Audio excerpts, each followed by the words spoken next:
Graça e paz em Jesus a todos.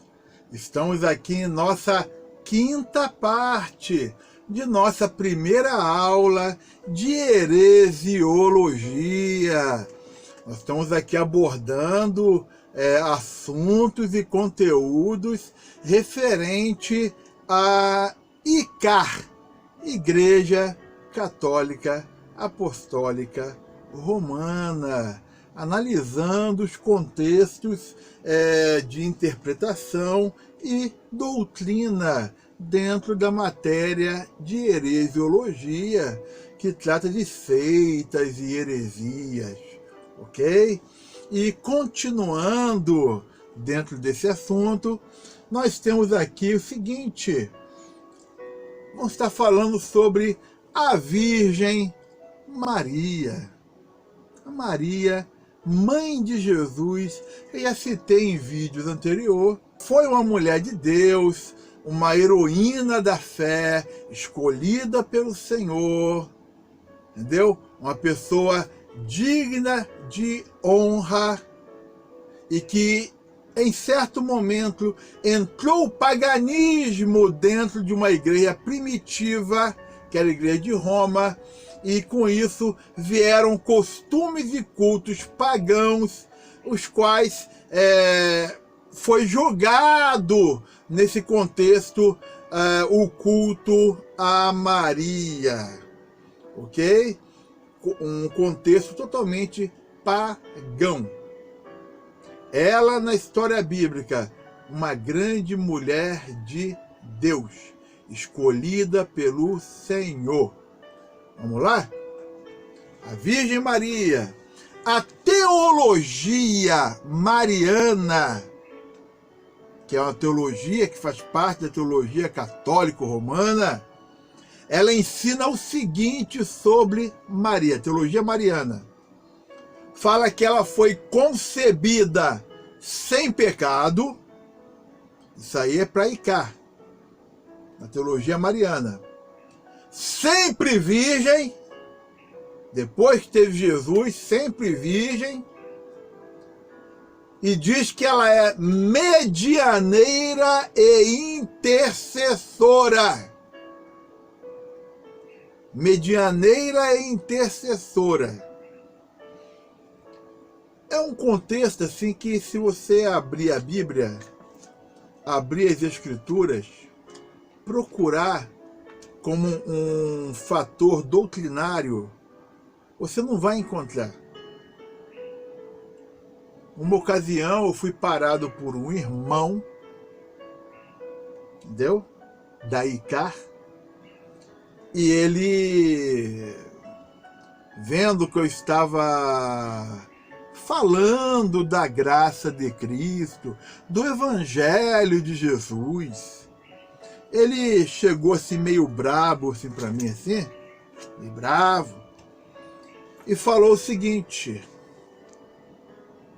como que vocês, né, não enxergam dentro da Bíblia, não veem a ascensão de Maria? Que na Bíblia fala da ascensão de Jesus. Foi quando Jesus foi elevado aos céus. Mas a ascensão de Maria? Aí eu virei para ele e falei: ó, você viu isso aí escrito aonde na Bíblia? Não, isso aí está nos evangelhos. Eu virei para ele e falei: eu já li os evangelhos, não tem. Então está em Atos dos Apóstolos. Eu falei: não tem também. Então está nos escritos de Paulo. Eu falei: ó, também já li, filho, não tem não. Faz o seguinte, na tua Bíblia, que é a Bíblia que ele usa, se você achar na tua Bíblia a ascensão de Maria, você me mostra que eu estarei andando na mesma fé contigo. Eu me converterei à tua fé e andarei contigo. Nunca mais me procurou. Sabe por quê? Porque não existe. Essa que é a questão. Então, a teologia mariana, concebida sem pecado, sempre virgem, medianeira intercessora. Vamos olhar o testemunho das Escrituras sobre Maria. O que a Bíblia testemunha a respeito de Maria? Vamos lá? Invocando o testemunho das Escrituras, concluímos que, dentro da Bíblia, Maria não foi concebida sem pecado. Ela não foi concebida sem pecado. O que a Bíblia declara é que todos pecaram e carecem da glória de Deus. Romanos capítulo 3, versículo 23. Só a respeito de Cristo Jesus é que pode ser dito: com efeito, nos convinha um sumo sacerdote, assim como este, santo, inculpável, sem mácula, separado dos pecadores e feito mais alto do que os céus. Hebreus, capítulo 7, versículo 26. Então, somente a respeito de Jesus que a Bíblia diz que ele era sem pecado. Mais ninguém na Bíblia. Ok? Invocando, né, o testemunho das Escrituras, da Palavra de Deus, da Bíblia, Maria teve outros filhos. Além da passagem de João, capítulo 2, versículo 12, o Novo Testamento se refere aos irmãos de Jesus, ainda em Mateus, capítulo 12, versículo 46, Mateus, capítulo 13, versículo 55 e versículo 56. Tem aqui a passagem de Marcos 3, 31, Lucas 8, 19, João, capítulo 7, versículo 3, versículo 5, versículo 10, Atos dos Apóstolos, capítulo 1, versículo 14, a primeira carta do apóstolo Paulo aos Coríntios, capítulo 9, versículo 5, e Gálatas, capítulo 1, versículo 19. É só abrir a palavra de Deus para ficar tranquilo. Você vai ver que Maria teve outros filhos, Jesus teve outros irmãos e irmãs. Os ensinadores romanistas dizem que aqueles a quem o Novo Testamento chama de irmãos de Jesus, na realidade são seus primos. Tem que forçar o texto, né? Pelo amor de Deus. Esta interpretação é errônea e visa fortalecer o dogma da perpétua virgindade de Maria. É um dogma católico, ok? Dá uma lidinha em Lucas, capítulo 1, versículo 36, e veja que irmãos e primos são distintos no Novo Testamento, ok? Ó, o fato de Maria ter sido virgem no ato da concepção de Jesus é ponto pacífico, tranquilo nas Escrituras. Porém, afirmar que ela continuou virgem após o parto é antítese de Mateus, 1:25. Contudo, não a conheceu enquanto não deu à luz um filho, a quem pôs o nome de Jesus. Então, depois que Maria concebeu, deu à luz o filho Jesus, aí sim José a conheceu. E a conheceu significa teve o relacionamento conjugal ou sexual, tranquilidade, paz e amor. Vamos lá? E analisando as escrituras também, Maria não exerce, dentro da Bíblia, mediação a favor do pecador. Não existe isso na Bíblia.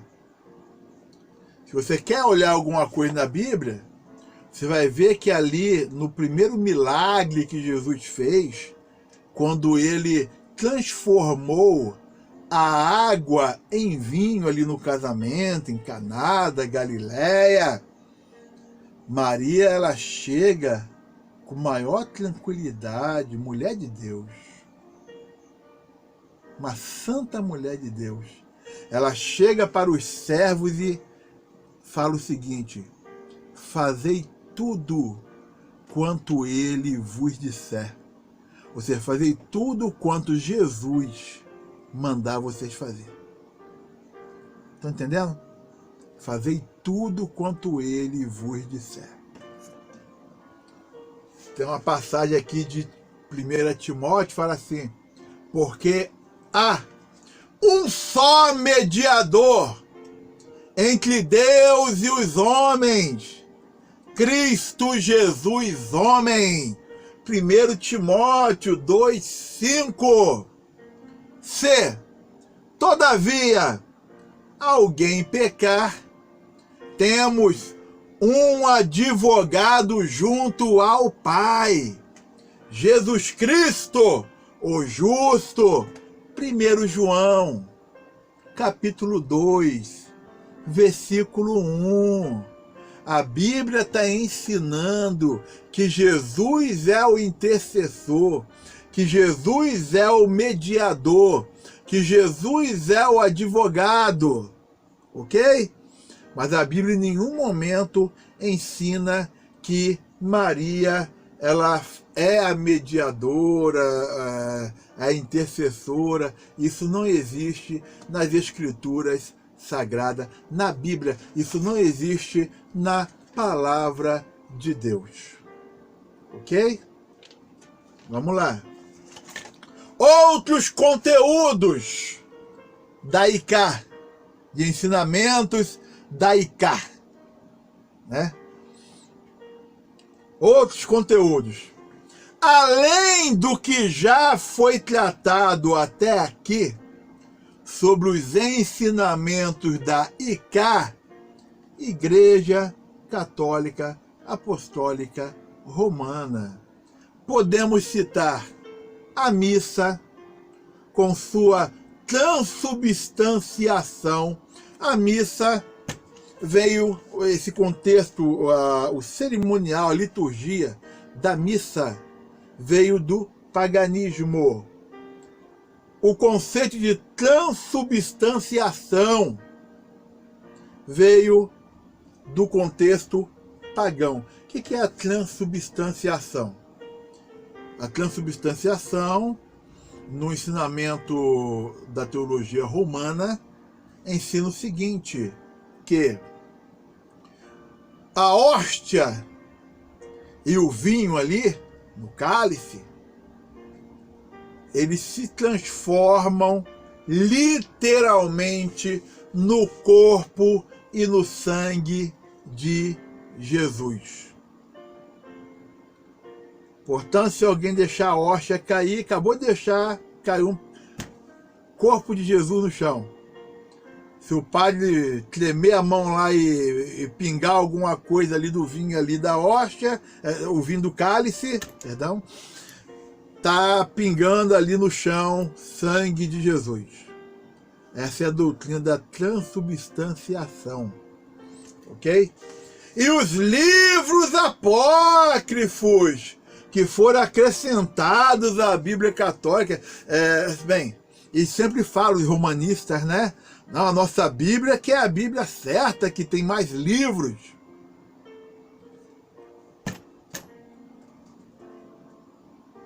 O Antigo Testamento deles é que foram acrescentados esses mais livros. Foi acrescentado no Concílio de Trento. Entendeu? Até então, não tinha. Não havia. Ok? Os apócrifos, livros apócrifos significam livros espúrios, não inspirados por Deus. Ok? Os apócrifos consistem em livros assim chamados e em acréscimo a livros canônicos. A sua aprovação pela Igreja Católica deu-se em 1546 no Concílio de Trento, em meio à intensa controvérsia, havendo inclusive luta física. O pessoal caiu na burdoada lá no concílio lá. Luta física resultante da contenda e dos debates em torno deles. Os livros e acréscimos a livros canônicos aprovados no Concílio de Trento foram os seguintes: Tobias, Judite, acréscimo ao livro canônico de Esther, Sabedoria de Salomão, Eclesiástico, Baruque, contendo ali a epístola de Jeremias, Cântico dos Três Santos Filhos, que é um acréscimo a Daniel, História de Susana e Bel e o Dragão, também acréscimos a Daniel, e primeiro e segundo Macabeus. Os livros apócrifos, eles não são inspirados por Deus, eles não fazem parte do cânon veterotestamentário do Antigo Testamento. Foi acrescentado, né, confirmado pela Igreja Romana no Concílio de Trento. Tem erros geográficos, tem erros de personagens, tem erros de contexto histórico, tem doutrinas estranhas ao resto da Escritura, ok? E assim vai. Por exemplo, você vai pegar para um livro de Tobias, você vai ver um anjo que mente, ensina macumba para Tobias, para expulsar demônio. É uma coisa louca, né? Você vai pegar os outros livros, sempre tem erros. Final de segundo Macabeus, o autor pede desculpa lá no final, lá, pelo que ele escreveu lá, né? Foi o que eu pude escrever, se não agradei, vocês me desculpe aí, foi mal, tal. Então, leia, depois você procura uma fonte, vê direitinho, pega uma Bíblia católica na sua mão, dá uma olhadinha no final lá de Macabeus lá, entendeu? Temos fontes, podemos falar muito mais sobre o assunto. É que nós estamos já esgotando o nosso tempo aqui no vídeo, ok? Ó, procure conhecimento, a sabedoria, amém? E com relação aos romanistas, aos católicos, o que nós temos que ter é carinho, amor, sabedoria, amar eles. Jesus não ensinou a gente a usar de ódio, nada disso não, é amar, somente isso, ok? Assim como não é para a gente pisar em Maria, Maria foi uma grande mulher de Deus. O que nós não aceitamos ou não vemos dentro da palavra de Deus, da Bíblia Sagrada, entendeu? São alguns ensinos da teologia mariana que não tem nada a ver com o contexto da palavra de Deus. Ok? Então, que o Senhor abençoe a todos, o Senhor abençoe a tua vida. Amém? Paramos por aqui. Graça e paz em Jesus a todos. Amém. Que bênção.